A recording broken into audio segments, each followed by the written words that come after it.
Berbicara tentang sunat, tentunya kita sudah tahu. Sunat dapat kita artikan sebagai adat dan sebagai tradisi kita, baik itu di perjanjian lama maupun di tradisi kampung kita seharian atau gimana. Itu sunat adalah hal yang sangat penting. Mengapa? Karena sunat adalah tanda bertumbuhnya ke jenjang yang lebih dewasa lagi. Ini kita lihat dari kita bandingkan dengan adat kita di kampung, bahwa sunat ini menjadi hal yang sangat penting. Mengapa? Karena menjadi dasar kita untuk bertumbuh lebih dewasa lagi. Ini membuktikan bahwa kita bertumbuh lebih dewasa lagi. Nah, ternyata juga sunat bukanlah hal yang asing lagi kita dengar, karena sudah menjadi tradisi kita semenjak awal sampai sekarang. Tapi yang perlu kita ketahui di sini bahwa sunat dan sabat di sini diartikan sangat mendalam, yang berkaitan dengan identitas dan iman kita sendiri. Nah, inilah yang akan kelompok kami perdalam dan akan kami paparkan lebih, mungkin yang belum para prater atau apa belum tahu, mungkin akan kami beritahu meskipun tidak sempurna, tapi kami belajar menyempurnakannya. Nah, saya Prater Nikodemus PR akan membahas sunat dan sabat sebagai kata pengantar kita pada pagi hari ini.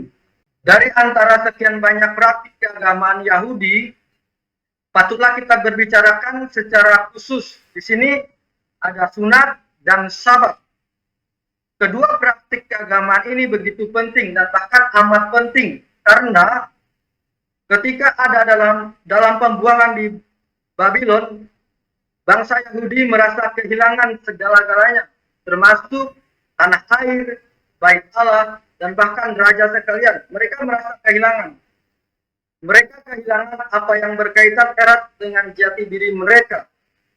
Bait Allah yang menjadi tempat yang paling suci bagi mereka sebagai bangsa terpilih. Tanah air yang dijanjikan Allah dengan sumpah kepada nenek moyang mereka. Bait Allah juga menjadi tempat paling suci bagi mereka, serta tempat mereka menyembah Allah dan mempersembahkan kurban kepada Allah. Dan raja dianggap sebagai anak serta wakil Allah di dunia ini. Oleh karena itu, untuk menegaskan hal ini, sunat dan sabat bahwa untuk menjaga jati diri mereka sebagai bangsa terpilih, mereka mempertahankan sunat dan sabat yang menjadi yang sangat amat penting bagi mereka. Jadi dapat kita simpulkan bahwa sunat dan sabat ini sangat penting karena menandakan hal harta yang sangat penting.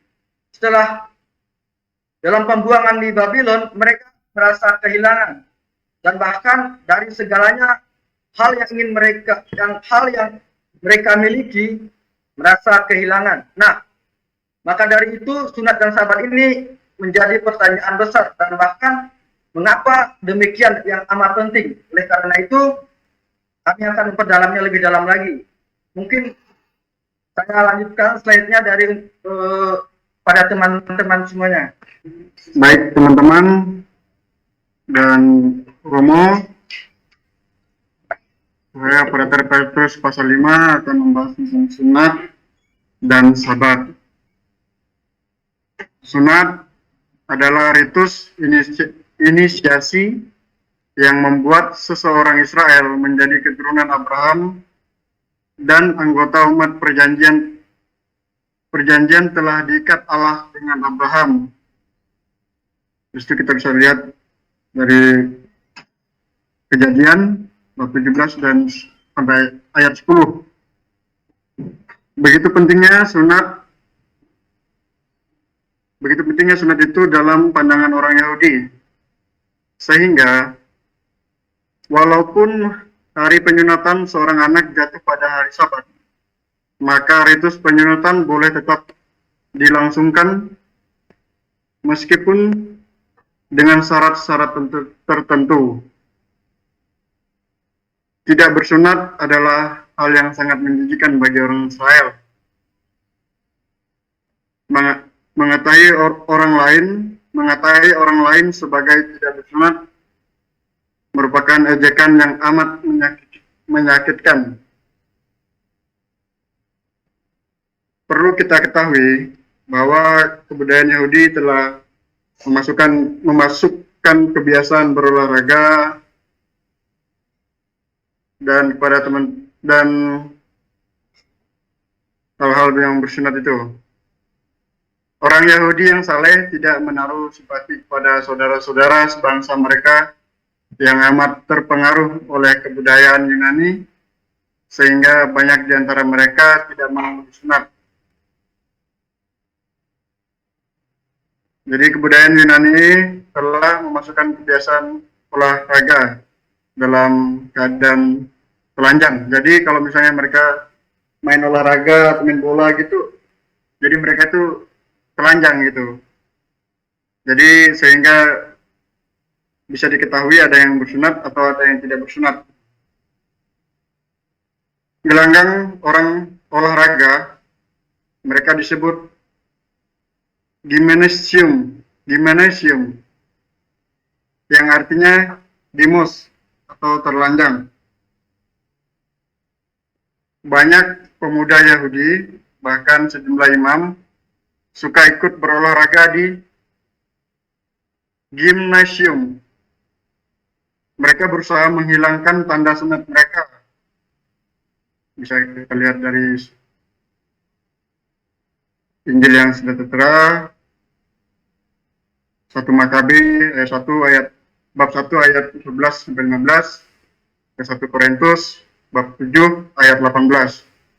Di situ tertulis kalau seseorang dipanggil dalam keadaan bersunat, janganlah ia berusaha meniadakan tanda-tanda sunat itu. Mereka mempunyai keyakinan bahwa seseorang Israel yang bersunat tidak mungkin dapat masuk Gehenna atau neraka. Menurut sebuah tulisan Rebah Kejadian 47 ayat 8, Bapak Abraham akan menjaga di dekat pintu masuk Gehenna dan akan menghilangkan dahulu tanda sunat itu dari orang itu. Lalu dicampakkannya ke dalam Raja Herodes Agung. Tidak mengizinkan saudarinya menikah dengan seseorang Arab bernama Silo yang tidak mau disunat. Dilakukan oleh Herodes untuk menjaga perasaan religius bangsa Yahudi. Para rasul bahwa sunat itu, menurut para rasul, bahwa sunat itu bukan syarat untuk mendapatkan keselamatan. Artinya sunat bukanlah syarat untuk bisa selamat, sehingga tidak perlu mewajibkan orang bukan Yahudi yang menjadi pengikut Yesus untuk sunat.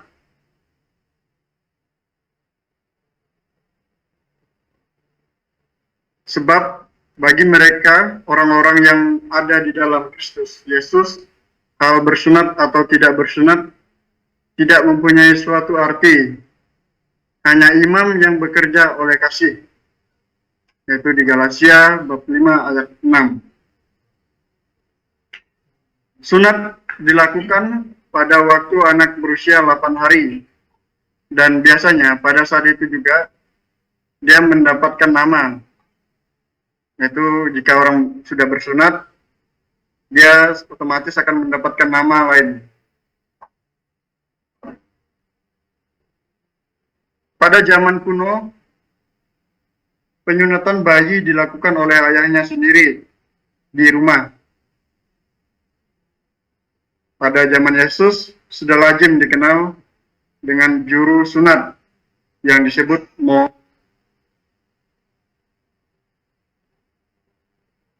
itu atau mantrinya Di situ disebut dengan sebutan mohel atau yang tukang menyunatnya itu.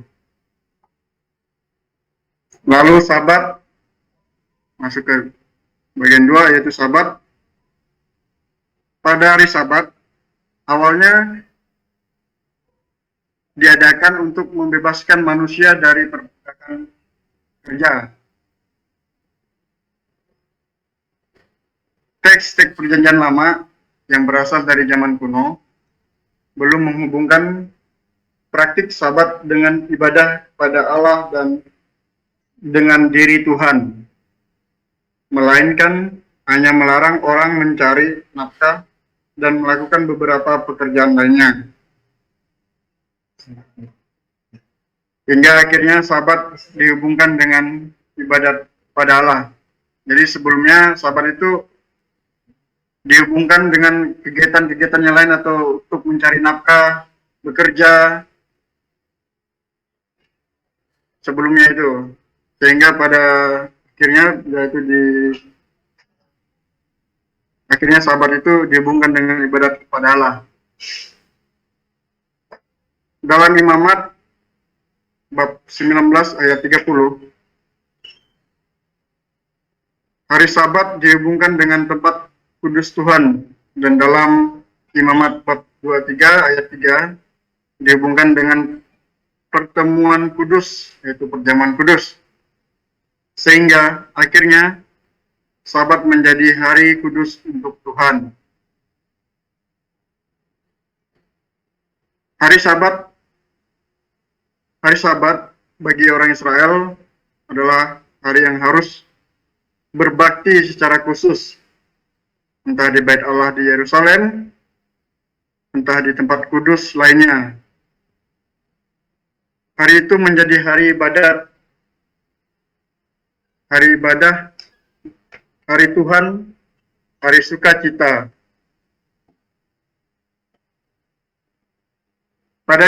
Pada zaman Perjanjian Baru, peraturan-peraturan yang menyangkut hari Sabat menjadi begitu rumit,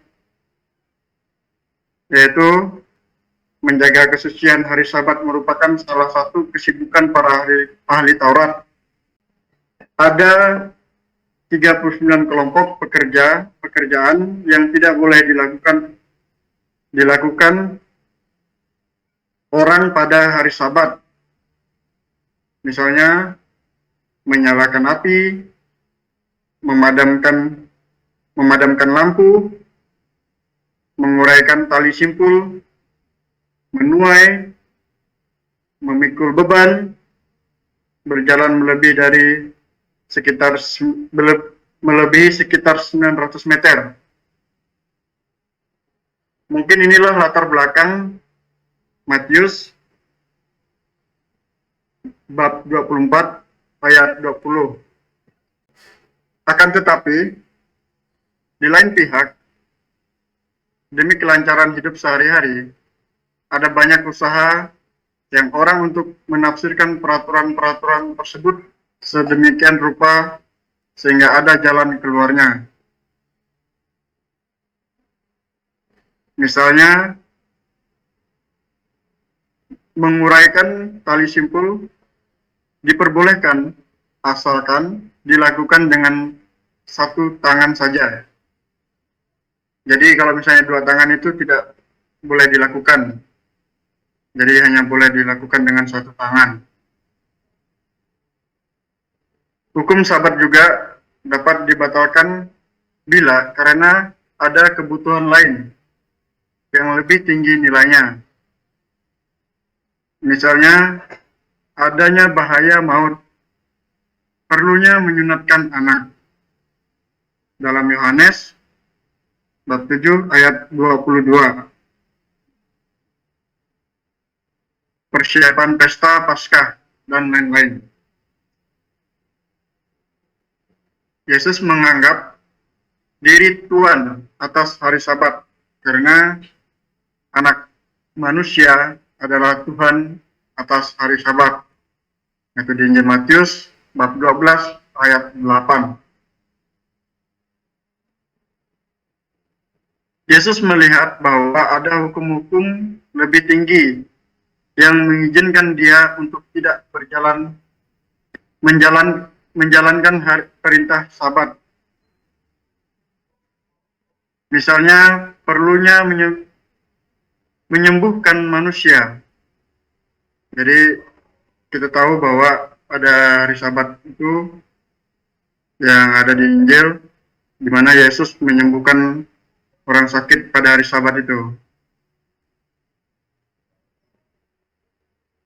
Hari Sabat dimulai pada hari Jumat petang, setelah matahari terbenam, dan berakhir pada Sabtu petang. Sabtu petang juga, sedangkan hari Jumat adalah hari persiapan. Suatu hari yang dipakai untuk menyiapkan makanan untuk keesokan harinya. Sebab pada hari Sabat, mereka tidak bisa memasak karena tidak boleh menyalakan api. Baik, teman-teman dan Romo, slide yang selanjutnya akan dipresentasikan oleh teman kami, yaitu Frater Theophilus Manuel Christian PR.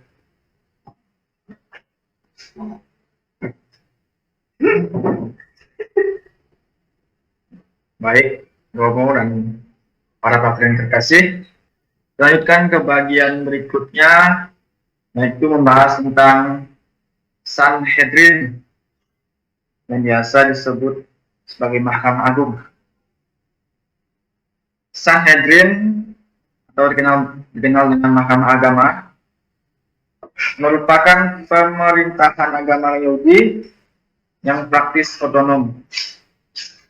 Mereka boleh mengatur kehidupan bangsa Yahudi dalam batas-batas tertentu di bawah penguasaan atau pemerintahan Roma. Misalnya, hak untuk menghukum mati seseorang masih dipegang oleh pemerintah Roma. Kemudian mereka terdiri dari 17 anggota, dan di antara mereka termasuk juga Imam Agung yang menjadi ketuanya. Selain Imam Agung, anggotanya terdiri atas 3 kelompok. Kelompok yang pertama yaitu kelompok imam kepala, yakni mantan Imam Agung dan anggota keluarga Imam Agung yang merupakan calon-calon pengganti Imam Agung yang sedang memerintah atau berkuasa. Mereka ini adalah kaum imam yang aristokrat. Mereka juga merupakan sekte Saduki. Kemudian kelompok yang kedua yaitu tua-tua bangsa, yang bangsawan awam. Mereka merupakan bangsawan awam yang mempunyai pengaruh besar dalam masyarakat. Mereka ini kebanyakan berasal dari sekte Saduki. Kemudian kelompok yang ketiga yaitu ahli-ahli kitab. Kebanyakan dari mereka adalah orang Farisi dan awam lainnya. Mereka ada juga imam yang berasal dari sekte Saduki, termasuk dalam kelompok ini.